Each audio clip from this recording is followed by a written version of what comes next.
안녕하세요. 오늘의 나닥은 나다 성형외과 전문의 오승일입니다. 예전에 제가 코 재수술을 예방하기 위한 코 성형 셀프 진단법을 소개한 적이 있는데요. 그런데 이렇게 열심히 비중격과 코의 구조를 파악하고 적절한 계획을 세워서 수술한다고 해도 재수술을 피할 수 없는 경우들이 있습니다.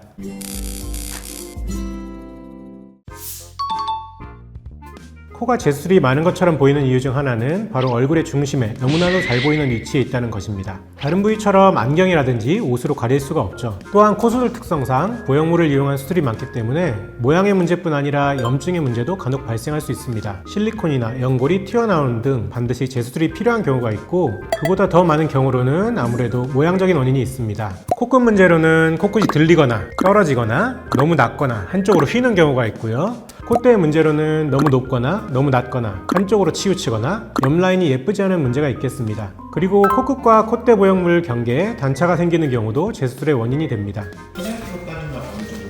부작용 이제 꼭 해야 되는 실리콘이 튀어나오거나 염증이 조절 안 되는 경우는 저희 병원 상담 오시는 분들은 한 5% 미만입니다. 90% 이상이 보통 모양 불만족이 더 많죠. 재수술 방법은 원인에 따라 달라지겠죠. 초기 염증이라면 항생제 복용과 경과 관찰을 통해서 변화를 잘 지켜보는 게 좋습니다. 회복 과정 중에 경미한 염증은 한 번씩 생길 수 있고 대부분의 경우에는 큰 문제로 이어지지 않습니다. 하지만 그 염증이 잘 조절되지 않고 붓기가 너무 심하거나 고름이 나오는 경우에는 바로 수술한 병원을 찾아가는 게 좋습니다. 실리콘 등의 보형물이 밖으로 노출된 경우에는 이미 피부를 뚫고 나왔다면 저절로 구멍이 닫히는 경우가 없기 때문에 빠른 시일 안에 보형물을 안전하게 제거하는 게 좋습니다. 모양에 대한 이유로 재수술을 하는 경우에는 지금 코 상태에 대한 정확한 진단과 계획 수립이 가장 중요합니다. 모양 불만족은 콧대 실리콘의 문제도 있겠지만 아무래도 더 많은 부분은 코끝에 관한 것입니다. 지금의 코끝 기둥에 대한 정확한 평가가 필요하고, 만약 기둥을 다시 만들어야 한다면 그 재료에 대한 고민을 해야 합니다. 예전 수술에서 비중격 연골을 사용하지 않았고 그 크기가 충분한 경우, 첫 수술과 마찬가지로 비중격 연골을 제일 첫 번째로 고려할 수 있습니다. 하지만 비중격 연골이 이미 사용되었거나 크기가 작아서 충분히 채취할 수 없을 때 비중늑 연골이나 자가늑 연골을 준비해야 합니다. 시술은 필러, 안 녹는 필러라든지 녹는 필러도 넣어볼 수 있고요. 그리고 진피 주사 이런 것도 해볼 수는 있는데 제 생각엔 그렇게 바람직하지 않고 유지가 잘 안 되는 편입니다. 실 같은 것들도 코끝 수술한 코에서 실은 거의 효과를 줄 수 없죠. 혹시 낮아졌다고 하시는 분들이 계시는데 좀 낮아질 수가 있나요? 코끝 낮아지는 경우가 많습니다. 기둥을 아무리 잘 세운다 해도 뒤쪽에서 받쳐주는 비중격 연골이 강도가 약할 경우에는 시간이 지나면서 코끝이 낮아질 수 있고요. 또 하나는 기둥이 잘 유지된다고 해도 그 위에 덮고 있는 피부 조직이 얇아지면서 코끝이 낮아지는 그런 현상이 발생할 수 있죠. 또 하나는 코끝 지지대가 한쪽으로 기울어지게 된다면 측면에서 봤을 때 코끝이 낮아지는 그런 영향이 있을 수 있습니다. 아무래도 자가늑 연골이 좀 더 안정적이고 염증에 강한 장점이 있지만 가슴 밑에 흉터를 남긴다는 단점이 있습니다. 재료 자체만 놓고 볼 때는 저는 자가늑 연골은 90점, 기중늑 연골은 80점 정도로 설명드리고 있습니다. 자가늑 연골의 단점 중 하나는 석회화입니다. 정확히 밝혀지진 않았지만 나이에 따라 석회화가 증가하는 양상을 보이기 때문에 저는 40세 정도부터는 석회화 검사를 통해 수술 전에 미리 자가늑 연골이 사용 가능한 상태인지를 체크하고 있습니다.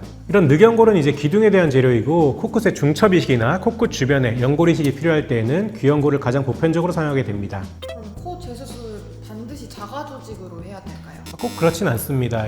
콧대에 관해서는 아무래도 아직까지는 그래도 실리콘 보형물이 가장 무난하고 안전한 재료이기 때문에 코 재수술에서 실리콘 보형물은 많이 쓰이고 있고요. 그리고 코끝 기둥으로는 자가늑 연골을 못 쓰는 상황이 분명히 있기 때문에 그럴 때는 기중늑 연골도 적극적으로 사용을 고려하는 게 좋습니다.